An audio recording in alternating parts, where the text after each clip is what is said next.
I'm going to interview Kofi Tabb, and he's going to tell us a little bit about his cafe and what made him come to Ghana. So, hi, Kofi. Hi, Amma. How are you? I'm good. I'm good. Good, good. So, I've had the opportunity to come to your cafe a couple of times, but I want the people to know a little bit about it and what inspired you to open up your own business in Ghana. Well, I'll start from just being inspired to come to Ghana. Uh, 2019, on the year of return, I came to Ghana and I had no inclination at all that I was going to do a business. My goal was to come here, check it out, was considering um, leasing some property here in Asebu, and I was actually one of the first people to come to Asebu when I learned about the land that was being distributed to people from the diaspora. And actually, they wasn't quite ready with the paperwork. And so fortunately, I found a piece of land in Elmina, and I leased that land, and that's where my business is located. It was not my intent to come here and start any business, so it all evolved from there. Right. And so your cafe, what do you do there? What do you sell? What is your service? Well, the cafe is actually the newest part of my business because I also have Kofi Tabb's place, Right. which is like a cultural event center. Um, but at the Cafe Anomansa, is an internet cafe. We have coffee, really good coffee. Actually, we have coffee from Kenya right now.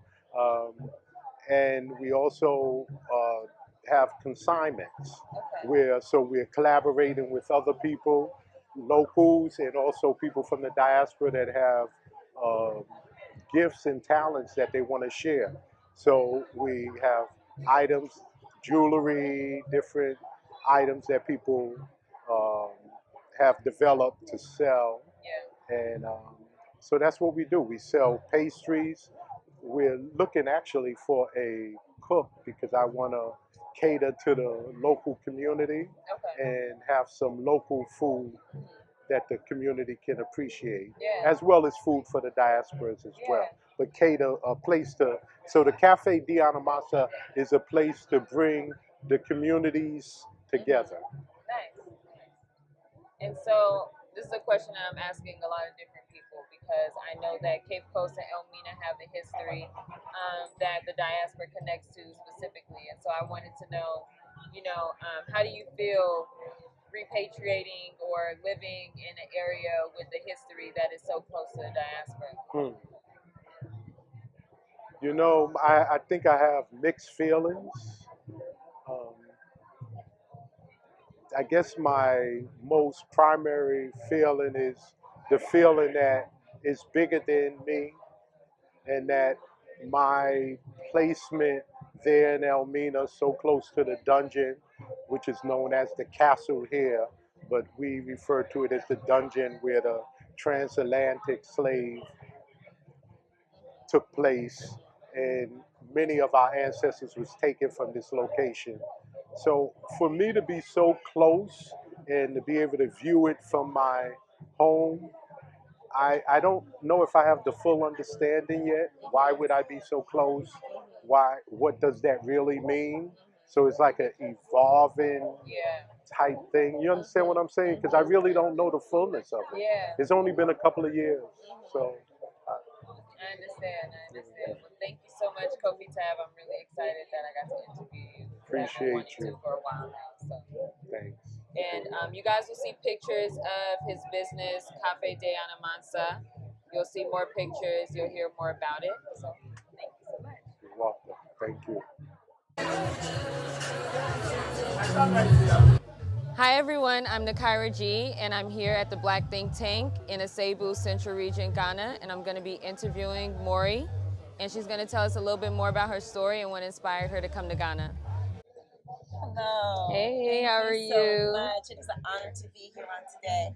I actually came to Ghana about 30 years ago, and I lived in Guinea for a while at the Liberian refugee tank. And I always said that I would come back one day and I would end up retiring here. So I made a promise to a girlfriend about 17 years ago. Her children were very little. And we were talking about my experiences here in Africa and the liberties and the freedoms and what I experienced spiritually here. And I told her, if you ever buy a ticket, I'll buy a ticket and I'll travel with you because I don't want you to go on that spiritual journey by yourself. Well, that sister's name is Nakira G. And last year we traveled back here together and had some phenomenal spiritual experiences, had some divine appointments and meetings with our ancestors and our passions as well as our purposes. We bought land. We're presently building right now in the Mina Beach area, and we have collaborated with the cultural ambassador of Benin, which is Mina B. And this following weekend, the 18th through the 22nd, we'll be bringing 30 delegates from Benin that will meet up with all the queen mothers and kings that are going to meet them at the temple in a brewery. And we invite you all to come to be a part of the experience. It will be a spiritual, amazing experience. It's going to be history and history in the making. And I am just so happy that you give me the opportunity to speak about it on this platform. And I wish you well. Thank you. My beautiful Empress. And I really want to know, I've asked everyone, I really want to know why Central Region, and what does it feel like to know that you're from the diaspora and that you're living in a region where maybe, you know, our closest descendants may have came from? I feel like I am an answer to my ancestors' prayers. I feel like I'm the strongest of the strongest, the brightest of the brightest. I feel like I am one of the goddesses and a part of that great ancestral path that has continued to call back. I don't feel like it is just me. I feel like it is me and those that have created me. That we're back and we're calling others back to rebuild, to join together, to collaborate, to set our people truly free all together, for us to become free and them to become free. It's an opportunity, like I tell people all the time. Slavery in America has been rough and it has been hard, and it is not hardly over. We are all sharecroppers there, and many of us own very little. Most of us are just above the poverty line, and we do not want to be your new white person. We want to be your brother and your sister. We want you to respect us as your great-grandmother's prayers from those castles, that one day one of her children, one of her babies, one of her great-great-great-great-grandchildren will return one day, and that they would have a passion within them to say that we were the strongest of the strongest, the brightest of the brightest, that we are the survivors. And the survival has not been easy whatsoever. And many of us have used our life savings. We've taken a leap of faith. We've stepped out on nothing and created something. And we need you all to respect it just as the same. That it's not easy. Our little has become much in pressing it down and sharing it, not in the fact that over there, most of us are poor and looked down upon. And our black children are never considered to be women or men or have any rights or even considered as to be Americans. They just happen to be displaced Africans born in America, and we like you to treat us as such. And so we are excited to come home. We are ready for movements, passions, and aspiring to be great and to help our family members be great. We're searching for you, and we want you to be searching for us with open hearts, with equal relationships, not feeling like abused relationships where there's something for nothing, because it's taken everything that we have to get back here. Everything. Even some of our family members thinking that we're crazy, that we are eccentric, that we're this, we're that, the next, oh, you're losing it. We're going through all type of things to be here, to be a part of our African family. We're the trailblazers, and we're asking you to help us trail and to blaze that trail, and not to, like I said, treat us like we're new white people. We're not new white people. We're not American. They don't respect us as American. The only reason they put American on our passport is so they can track us like dogs, because we're their slaves, we're their workers. We're the ones who buy the most. We're their consumers. We're their renters. We're their sharecroppers. Please don't get it confused. But we do come from kings and queens and high priests and goddesses. And for those of us that are totally awake, Don't dim our light. Help us shine bright so we can reach far and help you also reach far. So we can change what is incorrect and make it correct by loving one another and respecting each other as one. Thank you so much, Thank Maury. Thank you so much, very guys. much. Thank you. Thank you. Hi, everyone. My name is Nakira G, and I'm here at the Black Think Tank, and I'm going to be interviewing Dr. Dean. So, Dr. Dean, can you give us a little introduction about where you're from and what brought you to Ghana? Wonderful. So I'm Dr. Dean, the first in that bell. I came here from Washington, D.C. area, North America. And I've been here. I set up Sankofa Chiropractic and Wellness Centers. And we're focused on releasing the body's innate healing force. We call it innate intelligence. Flows from the brain down the spine and out through the nerves. The body can heal and repair itself. Nice. Thank you. So, why Central Region? Why here? Well, you know, as a good friend and an elder once told me, we come to the Central Region to get centered. Simply. For the diaspora, literally. For the diaspora, we come here to get centered. And the core of my practice as a chiropractic doctor is centering the body so that the body and the mind are connected. And when you're in another country, you know, and you're not around a lot of people that are from your area, you know, diaspora, it's good to come back where there's a community, a strong community, where you can get recentered. And so the Central Region. Nice. We are also here at the Pan-African Asebu Village, so I did want to know a little bit more about your land, what you're going to do with it, where it is. Can you tell us a little bit about it? Wonderful. The land is right over there. Orange orchard, just past the coconut tree. I'll be setting up a residence there, but it's gonna be like a residence lounge. Like, I want a swimming pool. You know, I love the water. I come from the Chesapeake Bay area, so I grew up around the water. And I know that like when we get a pool, like more people, you know, we chill around the pool. Yeah. And Ghana's easy enough where it's like you can have residences in multiple parts of the country. It's not, you know.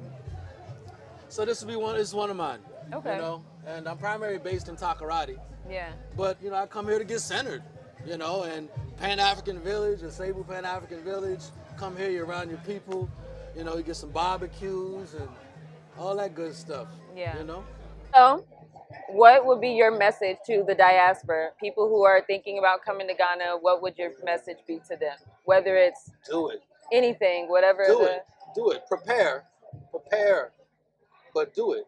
By preparing, you know, if you have a residual income of like $1,500 to $2,000 coming in to Ghana at a present exchange rate of 9 to 1, you're fucking balling. You understand me? Like, and if you have skills, like I'm a chiropractic doctor, I'm a professional. Thankfully, you know, there's a market. Yeah. That can afford my services. I'm not cheap. So there's a market that can afford my service, and they pay comparably American prices. You understand? So if you have a skill like that and you can find your niche, then I mean, I've been here 13 years, sis, and I feel like I've been retired for like 12 and a half. I just because I just started having more children, because that's also very affordable in Ghana. You understand me? Land, Asebu, a plot per child. I have 6 children. Plot per child, you know, 1,000, 1,200, 1,200. What is that? $10,000. My kids have something that they can call their own. And if they don't come and I just put a chalet on it, put a little swimming pool on it, and you know, Airbnb that.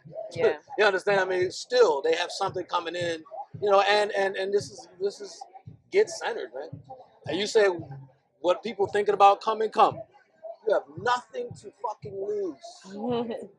You don't have nothing anyway. You're paying rent or a mortgage. Yeah. Save that money. Yeah. You understand? It is. And like I said, it's like I've been here 13 years, and it's like I just started thinking about making money again, because it's like the small things that I do. I don't have to have a lot of clients. I can surf through this shit. Yeah. You understand? If I was down to my last dollar in America, you know, there's no telling what I would do to get more money. Yeah. Here, when I can go, I don't care if I have money. I've got stuff.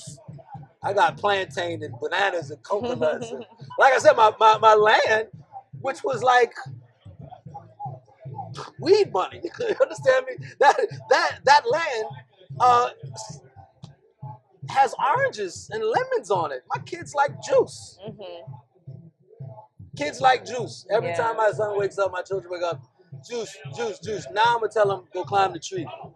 You understand me? Because we don't have to be in the cities like Accra. Yeah. You know, this definitely isn't the city. But I mean, real rich people don't live in the city anyway. Right. They have estates off in the countryside. It's Pan-African Village. It's Asebu. It's gonna be my little, kick it spot in the central region. I can recharge and swim laps in my pool, and I look forward to seeing everybody over there, especially you. I look forward to it too. Thank you so much, Dr. Dean, for letting me interview you. My pleasure. Thank you so much, guys.